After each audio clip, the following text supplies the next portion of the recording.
What's going on YouTube? Heylow here, bringing you another Total War Warhammer 2 1v1 matchup.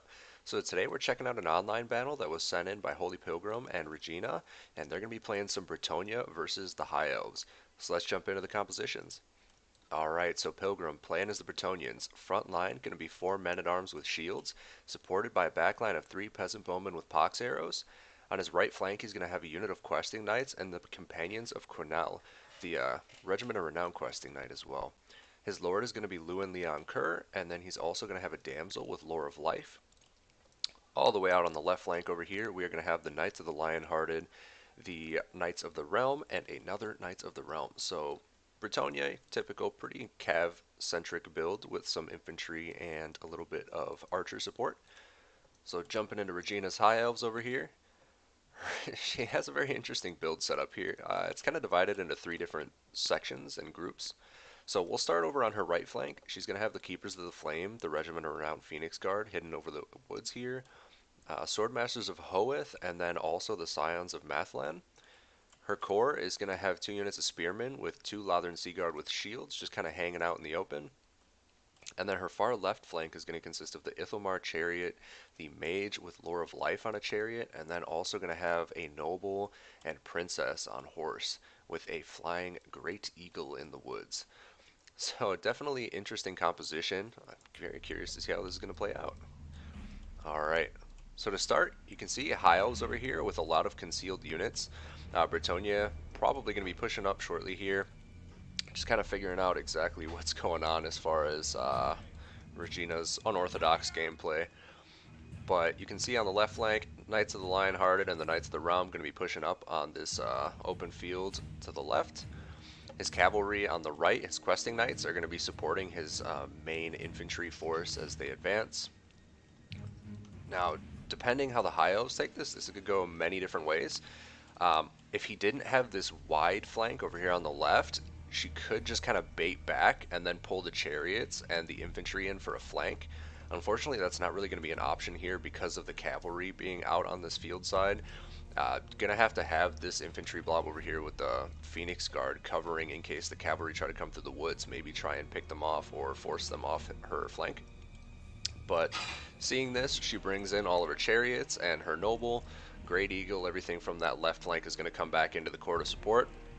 It's going to start pushing her Lothern Seaguard up, probably start doing some harassing, try to counter skirmish off those peasant bowmen before they can get some good damage in.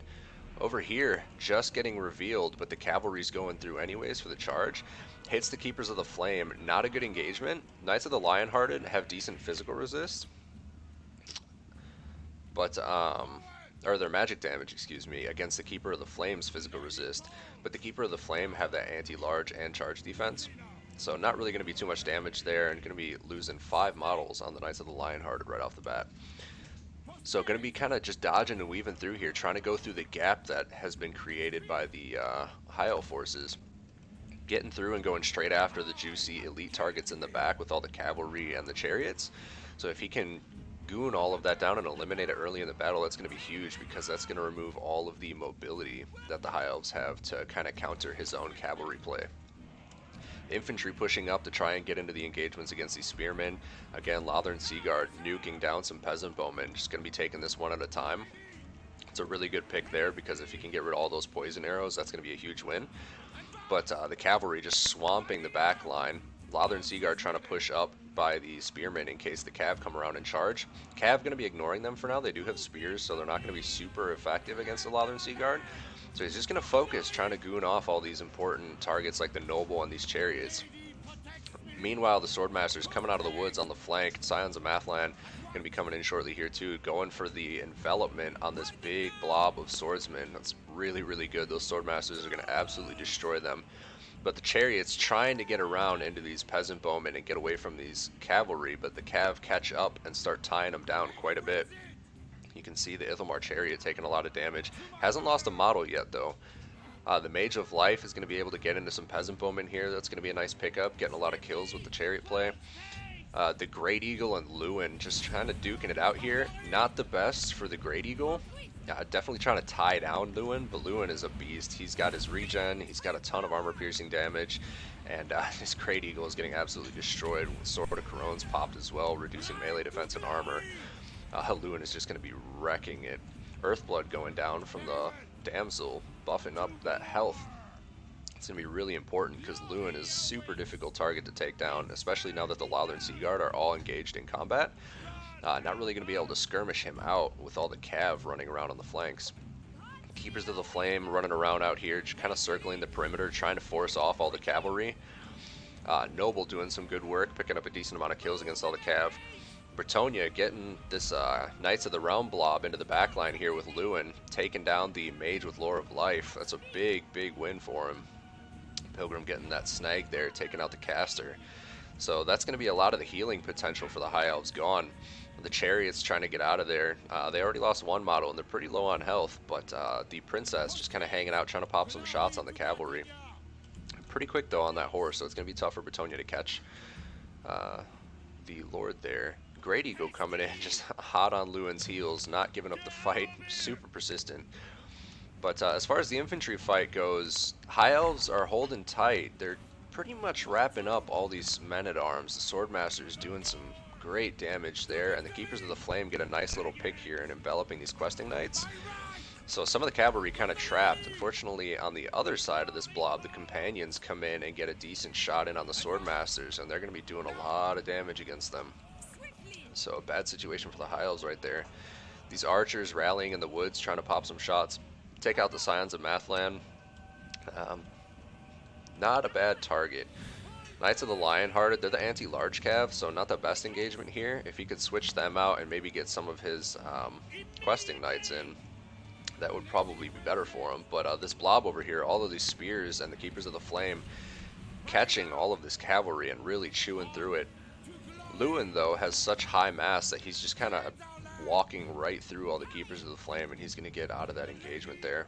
Some men-at-arms rallying, trying to get back into that fight and just tie down all that infantry. But more cavalry out here, trying to pick up some damage against the Noble, but the Noble has a lot of anti-large damage, so Lewin comes in to try and trade there. Great Eagle again, hot on the heels. So the Scions of Mathlan are going to be coming in to support, but meanwhile the Knights of the Realm are also coming in to back up Lewin. So quite an engagement going on here, but now that these Lothern Seaguard are freed up, they're going to be able to start doing their harassing with that skirmisher fire, and they have lots of ammo left. Taking a lot of model damage though, so there aren't as many left in the unit as would be ideal, but they do have that charge defense, so the cav is going to be much less effective going into them as if it were per se like archers. So a really good spot for the High Elves to be in out here. A lot of the cav has been pretty wrecked at this point. Some of the skirmishers coming back, the men-at-arms trying to hang out by the tree line to defend them, but these Swordmasters again going to be chewing through them. They're already at 225 kills. That's absolutely crazy. Keepers of the Flame picking up 52 and only losing 2 models in that unit of 100 so far, which is huge for them. Keepers of the Flame being alive at the end of this game is going to be a really, really big deal for the High Elves, because all this cavalry is going to really struggle at taking them down. They have very high physical resistance and they do magic damage, so against any of the elite Bretonnian cavalry, they're going to do very well. Companions of Grinnell down to 5 models out of their 60, trying to get in here to deal with some Swordmasters. It's going to be pretty good for them. Anti-infantry, they're going to do a lot of damage against them since they don't have the charge defense. But these peasant bowmen have a little bit of ammo to get off yet, so if these knights can kind of tie up the Swordmasters and let these peasant bows fall back, that's going to be a big deal. Meanwhile, out here in the woods, another peasant bowman getting hit by the princess, but the Knights of the Lionhearted getting into the thick of that. It's going to be a pretty good engagement for them. Unfortunately, there's only 8 models left, but it still should be a good fight, because now that they only have a few models, they're not going to be getting held up by their own pathing being messed up by the large unit size. So each of these models is really going to be plinking away at the princess and doing a decent amount of damage. Unfortunately, the leadership is just not really going to hold up for them because of all that damage they've sustained. So the peasant bows and the knights are going to be losing out in this engagement over here against the princess. So back over here, the bigger concentration of Bretonnia's remaining cavalry is running around with the Damsel of Life and Lewin, who still has full health and has not hit his regen cap. So they're going to be getting into the thick of it with these Lothern Seaguard back here. At this point, the High Elves don't really have what they need to support this engagement. They're kind of out of position, but Regina's going to be pulling in and trying to get into this engagement. Knights of the Realm going to be going ahead and taking that charge into the Scions of Mathlan, trying to crack that leadership while they wrap up the Lothern Seaguard over here. Going to be pulling out. At this point, it's pretty much going to boil down to, can Bretonia pick off all of these external targets, because this core is going to hold out for a really long time. So if he can get into like the princess while she's isolated, and he can maybe wrap that up and kill her before the infantry's able to support. Unfortunately, Regina's going to be pulling her into her infantry blob, so that's not really going to be very feasible anymore.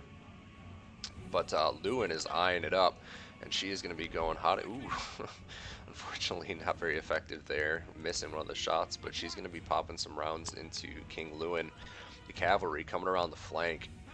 If he can get down here, yep, here it comes. Ooh, good charge into the princess, doing a little bit of damage. Ooh, that was a good shot. But yeah, immediately she's going to be pulling out of that fight and going straight for the Keepers of the Flame and her spears. Knights of the Realm trying to get in there pretty quick to get a good shot in.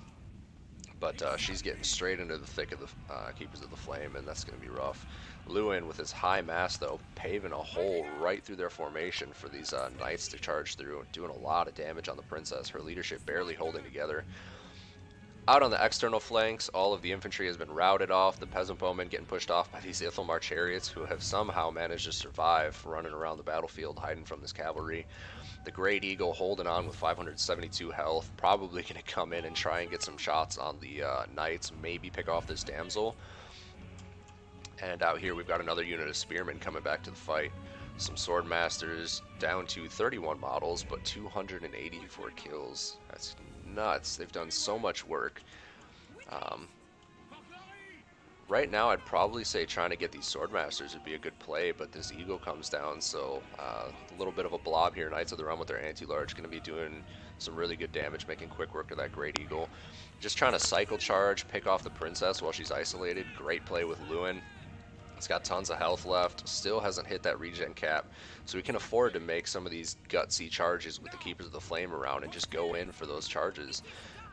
He's going to do a lot more damage than he's going to sustain, especially being able to regenerate what he does take.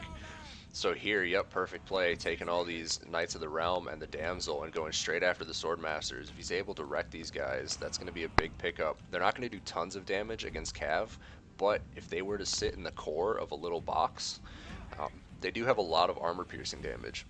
So they could definitely do some work against the unit that's already charged in. It's just taking those charges is going to be brutal for them. But yeah, we're down to some spearmen, princess. The Scions of Mathland have 27 models left. They've picked up 47 kills. Some spearmen over here with 38. Yeah, it's pretty much down to cycle charge. The Cav trying to skirt around and isolate what targets they can. Lewin going in for his dives, trying to take this princess out. If he can crack the princess, then Regina's army is kind of going to fall apart. It's going to boil down to the Keepers of the Flame. Some lone men-at-arms here, 49 models, going to be coming in to support, try and pin things down in the infantry fight. Ooh, good thread here, getting right around the flank of these spearmen into the Scions of Mathland. Really, really good target. If he can crack that leadership and rout them out, that's going to be big. And there they go. Swordmasters rallying, some of the Lothern Sea Guard rallying. That's really, really good for the High Elves. That gives them a little bit of extra skirmishing ammunition. Unfortunately, they're kind of out of position. So if the Bretonnian turns around, he's going to immediately charge them. But they end up routing. Oh, the leadership just tanks from all the army losses and damage, and the princess is down to 335 and routing out, which is a big deal for Bretonia here. Trying to take these chariots down, the Phoenix Guard, trying to get in here with the spearmen and pin some of this cavalry, but the cavalry is going to be dipping out the other side. Man, this is really close. Balance of power slightly in Bretonia's favor, mainly because Lewin has barely hit his regen cap. He's got tons of health left. He's probably able to regen up to 5,000 or so if he's able to sit and wait. But yeah, army loss is kind of kicking in here. A lot of these routing units shatter off the battlefield, which is a big win for Bretonia. The princess out here getting a little bit isolated, but the chariots and coming into support here, trying to get this damsel of life off the battlefield, and there she goes, getting routed. That's a big win for them, but the cavalry is turning about, and if they can get a surround on the princess here, they're probably going to kill her. So she immediately turns around to dip, but Lewin coming in for the snipe. Oh, barely missing the charge. Oh, she gets routed, but she's still alive. If she gets chased off the battlefield, that's pretty much going to be game over for the High Elves. And Lewin, yeah, he is hot on the heels. But the damsel comes back for Bretonia, and then you have the Knights of the Realm kind of just running amok here. If he escorts the princess off and has his damsel around just to keep that leadership support, it's going to come down to cycle charging the keepers. They still have 98 models left though, and 5,970 HP. So they could hold. Damsel runs off. So it's down to Lewin and the Knights of the Realm. Two Knights of the Realm. One only has 11 models though. So yeah, there's really nothing else left on the battlefield here. This is really close. Hanging out in the trees for right now, probably trying to stabilize that leadership before they get into anything. But at this point, yeah, Damsel barely hanging on, wavering, and constantly flickering between routing and stable. Lewin coming in, uh-oh. High Elves here, Scion's getting a little isolated, barely have any leadership with one, and when they take this charge, that's going to be a rout. Oh, look at that. They held on a little longer, but yeah, now they're shattered. So yeah, coming down to the Keepers of the Flame and a Spearman. Princess is back, but Lewin's already got eyes on that. He's going to be going in, trying to deal with it. She is going to shatter. Oh, but meanwhile, the Knights of the Realm over here rout off as well. Chariot hanging out in the back line, but probably going to get gooned by these Knights of the Realm and Lewin. Man. Sweeping around the Phoenix Guard, coming into these spears, really good pickup. And the other unit of the Knights of the Realm comes back. Ithamar Chariot kind of hanging out in the woods. Can't really do a ton of damage against the cavalry that Bretonnia has. Spearman getting terror routed, but the Keepers of the Flame coming into support. So if he wards off this cavalry, those spearmen will probably rally. A Chariot immediately routing off and going to get chased off by the Knights of the Realm. So yeah, the spearmen do rally back, and it's basically just going to come down to Keepers of the Flame and the spearmen just kind of blobbing up, trying to hold it together. Damsel shattered off the battlefield. She is dipping out. Lewin Leon Kerr almost up to his regen cap, which is, yeah, about 5,000. Keepers of the Flame hot on the heels. Yeah, this is ridiculous. We're going to fast forward a little bit here. Cycle charge, rear charged into the Keepers of the Flame. Big pickup there. This is probably going to be it for the High Elves, because Lewin's got a lot of health left. He's going to be doing a ton of damage. He's got the Lion's Shield, Missile, and Magic Resist. Not super necessary, but it's going to do well in protecting from damage against the Keepers of the Flame, who are now hit by the Sword of Corone. So that rear charge from the Knights of the Realm going to be really, really important, because they have their reduced melee defense and armor. And then, yeah, it's going to come down to a terror out here. Leadership getting tanked, and that's GG. Man. Super good game by Pilgrim and Regina. That was awesome. Let's check out the kills here. Coming down, 176 left for Bretonnia, 190 for the High Elves. Really close game. Lewin picking up 66 kills. Damsel in the support role getting a kill. Men-at-Arms doing their job, just kind of tying down a lot of these spearmen, trying to do some damage to them, keep them engaged so that the cavalry can go around cycle charging, rear charging. Poxman or peasant bowman with pox arrows, not poxmen, picking up some decent kills, doing a supporting job with the poison effects on their arrows, helping with the charges and frontline engagement against the spears. But yeah, Bretonnian cavalry, as per usual, doing all the heavy lifting. 117 kills on the Knights of the Realm with 2 chevrons, 91 on the other knight with another chevron. Unfortunately, Knights of the Lionheart not picking up a ton of kills. They took a lot of damage early on from I believe, the Noble. But yeah, took a lot of damage, lost a lot of their models, only getting 8 kills. They were chasing around and gooning elite units though, so they probably did a lot more damage than is reflected by their kill count. Companions of Cornelis doing a lot, 41 kills there. Yeah, Bretonnian Cav doing a great job. Pilgrim did an awesome job microing them, threading them through a lot of the gaps, getting some good targets of opportunity taken out. But Regina over here, 284 kills with 3 chevrons on Swordmasters. They are such a beastly unit. They are amazing against like any infantry. They just shred them. Princess picking up 70 kills, 42 on the Mage of Life with that chariot play, getting into some of these peasant bowmen. 35 on the Noble, dealing with a lot of cav, tanking it out. Nobles are a great unit. All the spearmen doing some good work, picking up some decent kills, holding out against the men-at-arms. 47 on the Scions of Mathland. They lasted a really long time, especially for getting dropped to such a low model count. They were tanking out some charges like crazy. Keepers of the Flame, 111 kills, doing a good job warding off cavalry, trying to chase them around and get some good engagements. Ithamar Chariot lasted a surprisingly long time. It got caught pretty frequently by cavalry just because it's not very fast, but somehow only taking base damage, barely losing a model, and then lasting all the way to the late game. And the only reason it got chased off the battlefield was because it would rout whenever it got near enemies, which is pretty unfortunate. But Great Eagle getting 27 kills here, chasing around, trying to duke it out with Lewin. Not the best engagement, but I mean, you got to keep Lewin occupied somehow, and the Great Eagle didn't really have a better target other than maybe the Damsel. But yeah, awesome match between these two. Really, really enjoyed it. But yeah, that's going to be it for today. Thank you to Holy Pilgrim and Regina for dropping this video. It was really great. But yeah, drop a comment down below. Let me know what you thought. If there's anything in particular you'd like to see, feel free to ask. Otherwise, like, subscribe, hit the bell notification, and I will see you guys next time.